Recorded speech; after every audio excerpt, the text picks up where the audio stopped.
सुख समृद्धि विज्ञान चैनल में सभी सुधी दर्शकों का मैं सुशील कुमार शर्मा हार्दिक स्वागत करता हूं।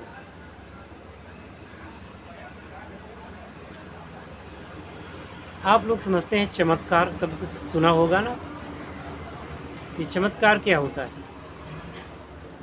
चमत्कार हमारी बुद्धि से परे जो कुछ भी घटित हो जाता है उसे हम चमत्कार कहते हैं। ऐसा माना जाता है कि यह चमत्कार अलौकिक सत्ताओं के द्वारा होते हैं, परंतु हम आपको बताएं कि चमत्कार तो इस दुनिया में भी होते हैं, जो कि पूर्ण रूप से चमत्कार होते हैं परंतु अलौकिक नहीं होते। आप जिस मोबाइल में इस वीडियो को देख रहे हैं, ये चीज़ सन 2001 में थी ही नहीं। इस प्रकार की कोई बात करता तो उसे पागल समझा जाता। क्या यह है आज चमत्कार से कम है क्या? आप जानते हैं कि लोहा आकाश में नहीं उड़ सकता। आप जानते हैं कि लोहा पानी में नहीं तैर सकता। आप जानते हैं कि लोहा धरती पर भी नहीं चल सकता। पर आप देखते हैं कि उस लोहे का जहाज पानी में तैरता है, लोहे की नाव पानी में तैरती है।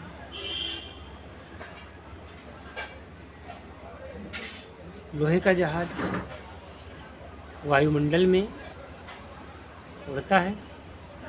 लोहे के वाहन सरपट दौड़ते, देखो पीछे चला जा रहा है दौड़ता हुआ।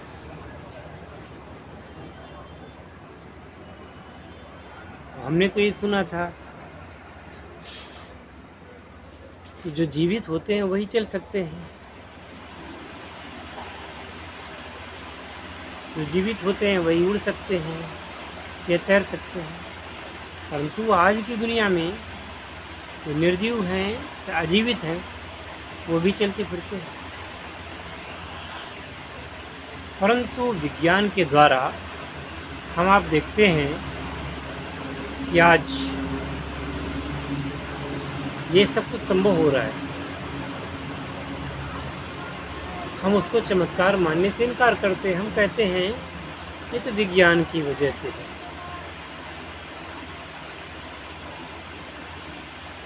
हम लोग समझते हैं कि विज्ञान की वजह से होता है, परंतु ये भी तो जो अलौकिक शक्तियाँ होती हैं वो भी तो विज्ञान की ही देन है। हाँ, उनमें आपको कलपुर्जे नहीं दिखाई देते, कोई चीज़ सामने ऐसी नहीं दिखाई देती कि जो हाथ में आपको दी जा सके या जिसका आप दर्शन कर सकें। उसे हम मान लेते हैं कि यह चमत्कार है, और जो सामने दिख रहा है तो उसमें हम साइंस करते हैं। बस यहीं पर भेद है विज्ञान का और अध्यात्म का, क्योंकि जब विज्ञान की सीमा खत्म होती है वहाँ से अध्यात्म का उदय होता है। ऐसे एक नहीं लाखों करोड़ों उदाहरण हैं जो विज्ञान के नियमों को चुनौती देते हुए प्रतीत होते हैं। बहुत सारे ऐसे आप जब पता करने चलेंगे आपको नए नए मिलेंगे।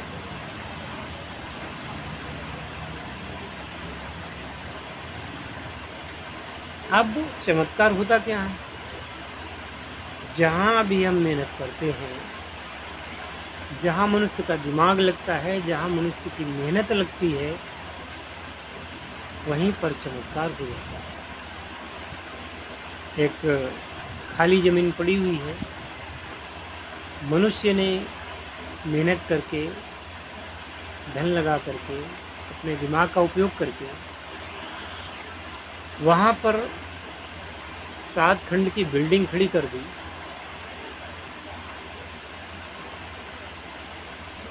और आजकल तो इतनी फास्ट हो गई है ये प्रक्रिया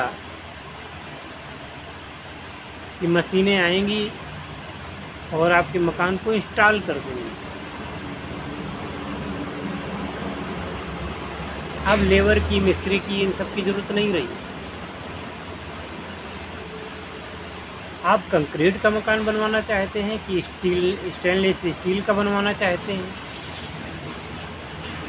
आप ऑर्डर दीजिए और सुबह से शाम तक सब कुछ आपको बना मिलेगा। इतना ज़माना फास्ट हो गया। खैर, अब आते हैं अध्यात्म के चमत्कारों की ओर।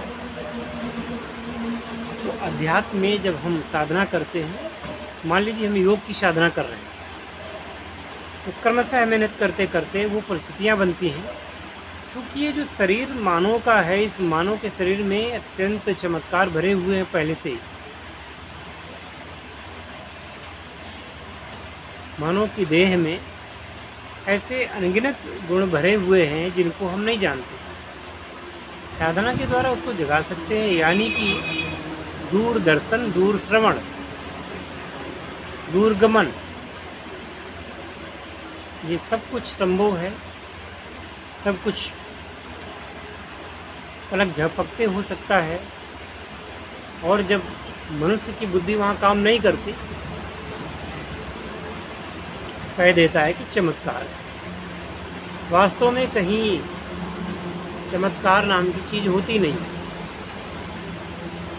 जो कुछ होता है मेहनत का परिणाम होता है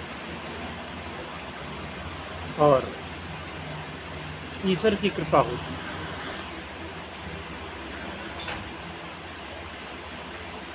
यहाँ पर कोई पेड़ नहीं था,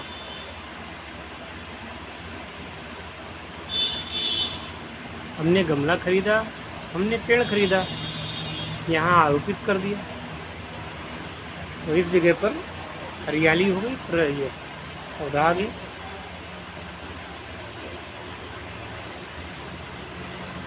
ऐसे है। तो साधना से घबराना नहीं चाहिए। किसी प्रकार की आप साधना करते हैं तो परिणाम तो मिलने हैं,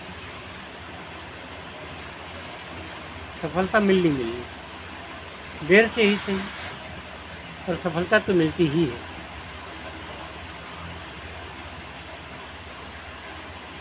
आशा है कि चमत्कारों के विज्ञान को आप समझ गए होंगे। मिलते हैं फिर अगले वीडियो में, तब तक के लिए नमस्कार, हरिओम तत्सत। जय शिव शंकर, जय भोलेनाथ, हर हर महादेव।